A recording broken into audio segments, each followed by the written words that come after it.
What is going on, everybody? It's Matt Trotz here with The Guided Life. Standing next to me is Travis Manson, YouTube sensation. Jeez, Smallmouth Crush, dude, and that's what we're up here for this morning. We are northern Green Bay fishing for big smallmouth, winter smallmouth. What are we gonna do today, buddy? It's cold out. It is. So I grew up in this area, but I have not fished here in the fall for about 8 years. Okay. So we might be in trouble today. We might be in trouble. So is this like slow down tactics? Like everything is Yes gonna be... and no. It really depends on the bait and the presentation and the fish's activity. Yep. Sometimes this time of year, of course, you got to slow down. What we call dead stick sometimes on the baits. Don't even move it. Yep.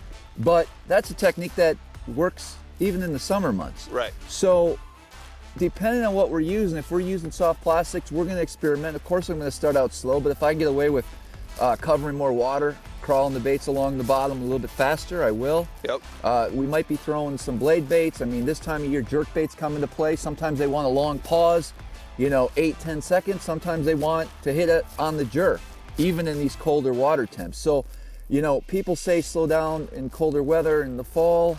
That's not always true, but it is more than likely true, if that makes sense. It kind of does make sense, my man. Yeah, and like you're saying, so today we got about a high of about 34 degrees water temp. Do you have an idea what water temp? Well, yesterday I had 37 in some places. It should be a little warmer. Right. And not a lot of wind today, so we're gonna head out. We're gonna put this awesome nitro in the water and try to catch some giant winter smallmouth.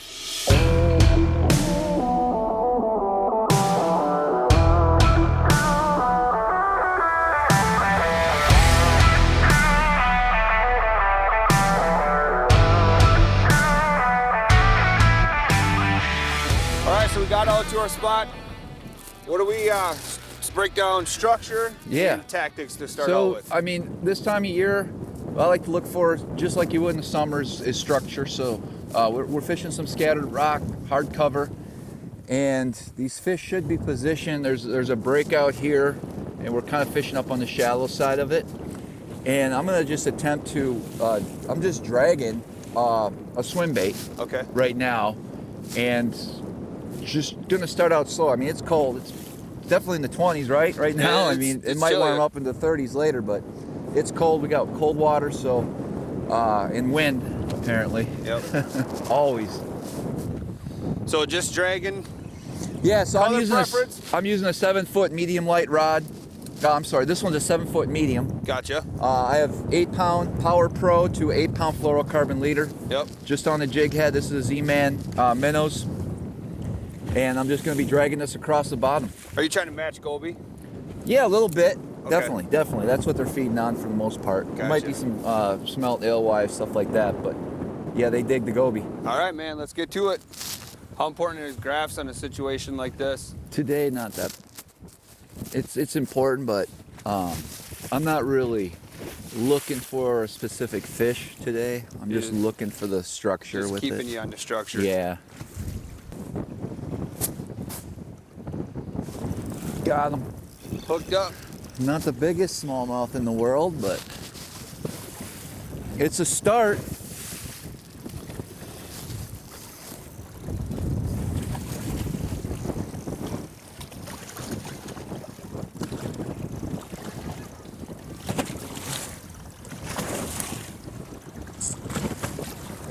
Whew.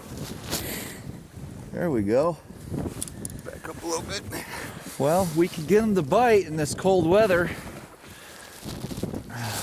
We're looking for a 30-pound bag, and that's only maybe a 4 1/4, 4 1/2. We got some work to do.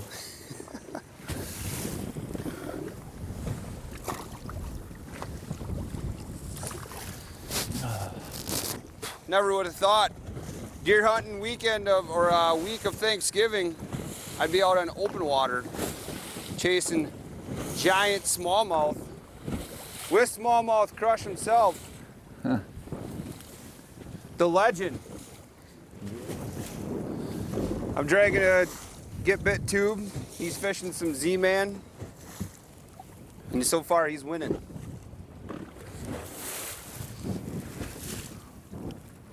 We're in about 25 foot of water, and water's at like 30 degrees. What do you got? 39. 39 degrees.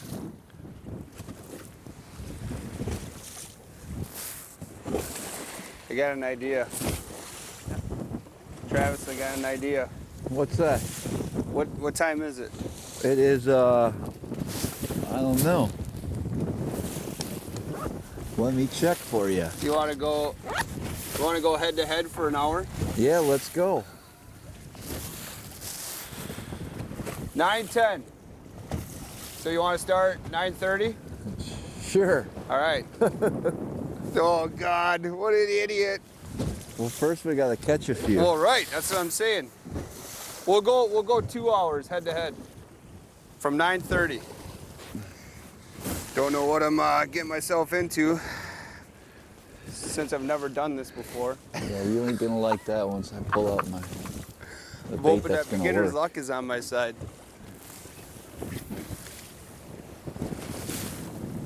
Makes me nervous you're fishing off the back now. Are you doing that for sensitivity? Yeah, so because I'm using such light jig head because of all the rocks and stuff, I have to go light, but I'm having a harder time casting in the wind. There's a bite. Got him. Oh! And oh, he's off. Oh! And so you're gonna feel a little bit better. The structure's all around us, but I'm just gonna fish this way for a little bit. Obviously, I just had a bite, so maybe we're onto something. I would stay that way. I'm probably gonna put a beat down here real soon, just so you know. At 9:30? Right now, it's on. You gotta don't overpace yourself here. Still got 15 minutes till game time. Oh man. What are we weighing them? Yeah, I want to weigh our biggest 5. I think we can get, you know, a good bag out here is really a 25-pound bag, so a 5-pound average. Yep. A 30 would be ideal. If we can get a 30-pound bag, that'd be something special. They're here, so.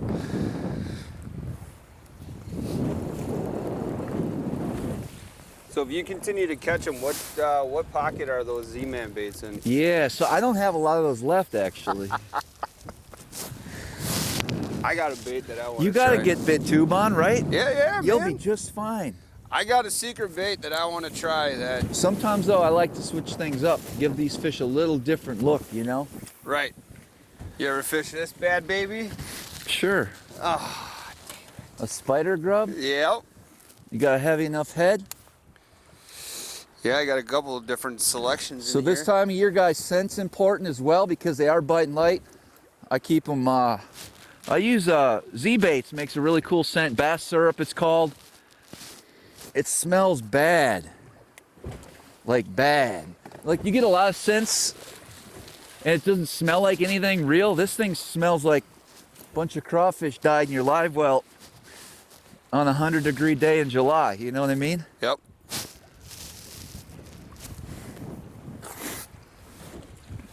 And since since obviously we're fishing really slow, cold water, those fish are looking at our baits a lot longer than say in the summertime, in the warmer months. So I'm gonna try to do anything that I feel would give me a benefit, give me another bite or two. And sometimes putting scent on is the deal. There he is. Oh. Come on.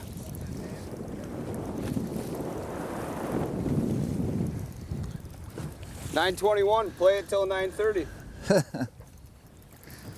He's not that big. You said that about the last one. Yeah, I know.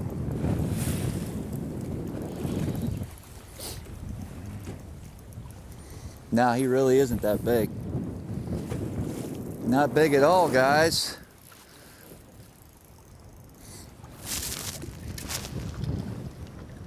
Oh! Whatever. There's a bite. 9:26. Missed some. Oh, 4 minutes till game time. These fish are biting so light right now. And then of course in the wind and using a light jig head. It's hard to tell. Like right now, I think I got a bite. Oh. Do you have one maybe? Yep. Really? That was definitely a fish. Okay.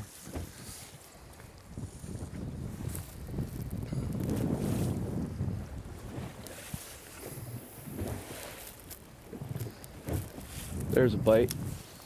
Oh no! It's crushing me. Yeah, maybe they're gonna turn on. This guy's not big.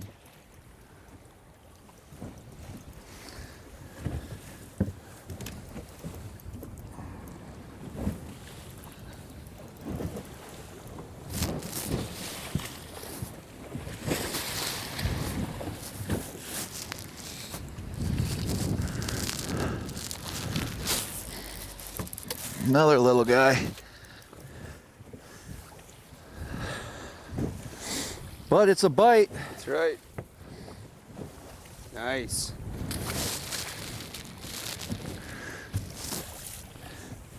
Got him. More to come. Maybe it's that secret juice you're putting on there. Could be. It's a number of things actually. Maybe you're just a better fisherman. I don't know.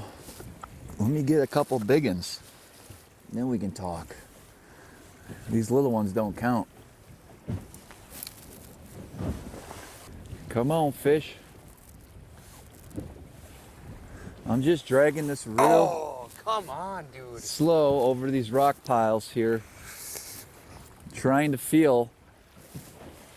It is a lighter head, or it's a heavy head, but it's necessary in these waves right now in this wind. It's definitely a heavier head than I would like to use, but if I went any lighter, I would not feel bottom at all. It might not even get down there. Right. This working off the back though is definitely helping out. Yes, it's not a cool way to fish. There's a bite. Got him. That's a better one there. See, I'm just guessing at this point. Like I'm feeling like I got bites. Look at him come up. It's I mean, it takes a lot of. It takes a skill. You gotta, I don't know what to tell you. Just keep casting. You just gotta say, yo, yo, yo! Yo, yo. He's not as big as I was hoping.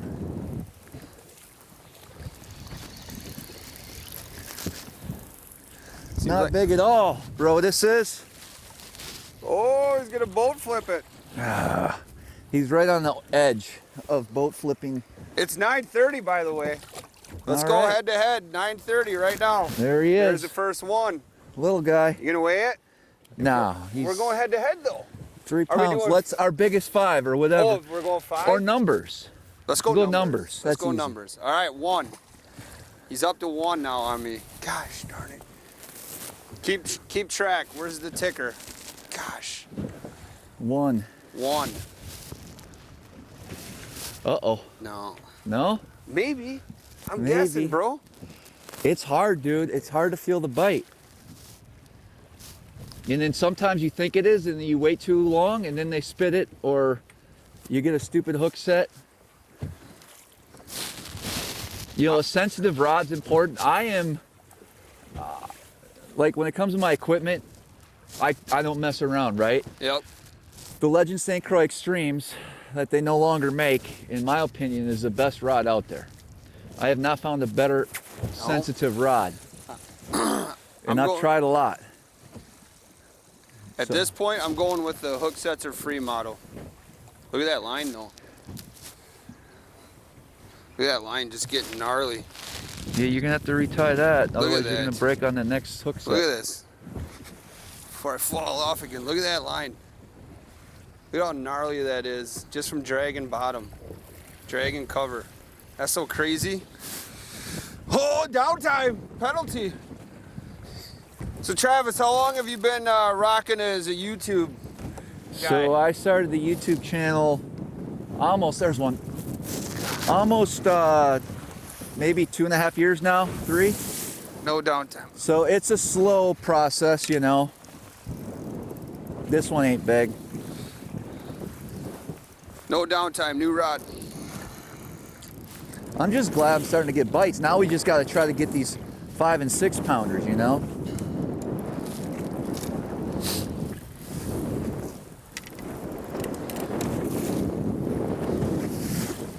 He feels heavy, but he's coming up too quick.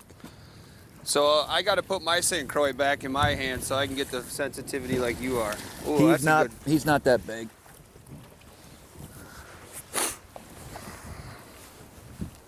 Nice, dude. Come on, Biggins. Where are you?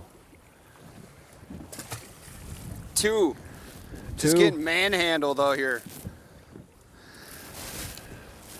That's all right. I put my St. Croix icon, 7-foot medium, in my hand. Well, What? I don't know, man. What? He's starting to trash talk me. Not yet. He's getting a little comfortable over here. Let me get a... I'm looking for a 7-pound beast. Oof. I'm looking for one. He's out at the real pull away. There's a bite. Oh. Dude, are you kidding me? Dude, that's what happens. I am sucking it up today. Now, did you have a bite? Yes. Really? And he broke you off? Broke me off. Crappy hooks, or crappy line tie, I guess. I think this is awesome that we're starting to get more bites. I am on a struggle bus. It's just a matter of time. That was on the Get Bit tube. Yeah, the Get Bit tube is a. I mean, if you fish tubes at all and you don't use a Get Bit, you best. You know what I mean? So I gotta go with this. There's a bite. No! Downtime! Dan Elzer taught me this trick. Sometimes you just gotta spit on it. Oh, he broke him off too! I ain't got time to put a new bait on. I'm just gonna pick up another rod. Dude, that sucked. Was that a nice one? Every time you lose one, it is, isn't it? It's always a 5-pounder. Come on! No, but it's nice to be back home. Like I said earlier in our introduction, you know, I don't get the chance to fish here in Wisconsin in the fall anymore. It's been 8-9 years. And so I had a lot of big plans this week, the last 2 weeks since I've been here. I had some really good days. Ooh, there's a bite. Get out of here. Oh, I missed them. I've had some really good days where we almost hit the 30-pound mark for 5. But I haven't hit it yet up here. So, you gotta kind of, you know, obviously your followers know who you are, but tell everybody, break down the history of Travis Manson and where you living now. The history, wow. Yeah, let's go way back. Way back. Well, guess what? So, I grew up in Winneconne, Wisconsin, and primarily fished walleyes growing up with the owner of the reel shop, Brian. Yep. And so we fished walleye tournaments, we messed around. I mean, I remember this was before we had our driver's license. We would like meet on Lake Winneconne in our 14-foot hand tillers and try to catch fish. But it wasn't until 07 or 08 when I started bass fishing, actually, like a lot. Yep. And so I always wanted to be a professional angler, blah, blah, blah, like everyone. What was the aspiration for bass to be professional or No, for I was gonna be a walleye guy, man. Yep. You know what I mean? But I realized that bass fishing's so much more fun, and there's so many different techniques, and there's a lot to it, right?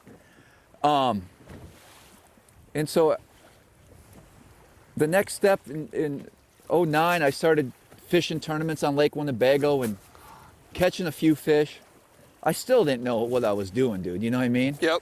But I had in my head that I wanted to be an Elite Series pro. I wanted to be at the big leagues. And when I decided to fish the Bassmaster Opens in 2010, it was the first time I ever fished outside of the state of Wisconsin. And I fished 3 events and ended up like... Oh, dude, again. I know.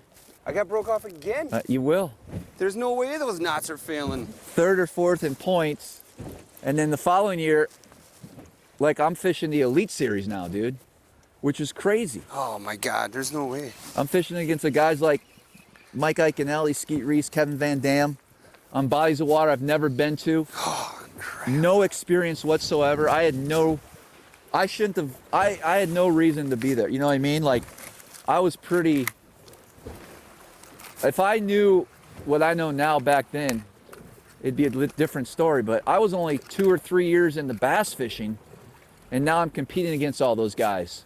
So it was fun. I didn't do that good. I mean, I think my best finish in the Elites was 13th or something. Cashed some checks here and there, but ran out of money at $100,000 a year to fish. The Real Shot was my title sponsor when I was on the Elites. But that was back when the Oshkosh store was the only location. Yeah, yeah. And so, you know, after the Elites, I started guiding and put a lot more time on the water. I mean, the equipment I used even on the Elite Series, you would cringe. Like, it wasn't even funny. Move out to the East Coast. I guide full-time on the Chesapeake Bay. Big largemouth there. And then I head up to St. Lawrence River, Lake Ontario quite a bit. Okay. Because you live what state now? Pennsylvania right now. Nice. And I do a lot of smallmouth fishing on the Great Lakes, or Lake Ontario. And I always mess it up. What's that name of that river you fish quite a bit? The Susquehanna? Oh, I don't fish there, but I have. It's not as good as it used to be. No? No. And you need a jet boat primarily to fish that river efficiently, so. Well, and that's, okay, so. I don't deal with it. So all right, so we're gonna backtrack. So okay. There's tournament. A bite. Oh, get out Let me get this fish here. Get out of here. No, he just dumped Come on, it. baby. I gotta get one. He just Once I get dumped one, it. then we're gonna get rolling. So we're gonna do 2 hours. 2 hours of numbers head to head? Yeah, or an hour. I'm gonna lose count after a while, dude. Well, that's the whole point of it. So then I could be like, well, don't you remember I caught 10 in a row that time? So, okay, so you're tournament angling. Yeah, right. So I still fish a lot of tournaments and stuff. And guide, I mean, I pretty much fish almost every day. Is your guide business called Smallmouth Crush? No, it just goes under my name, Travis Manson's Guide Service. Okay. I was getting worried that, oh, he's off. He's leaving the door open. So when did you decide to start Smallmouth Crush YouTube? About 2.5, 3 years ago. And what led you to want to do YouTube? Man, well, I always videotape stuff here and there. Yep. And I just wanted a regular platform to put it out on. Yep. And so I thought, well, what's a cool name? What's something I love fishing for smallmouth? Let's talk about smallmouth. So now the channel is really, there's a lot going on the channel. It's a lot of my tournament fishing, tournament practice, everything. Yep. I go through it.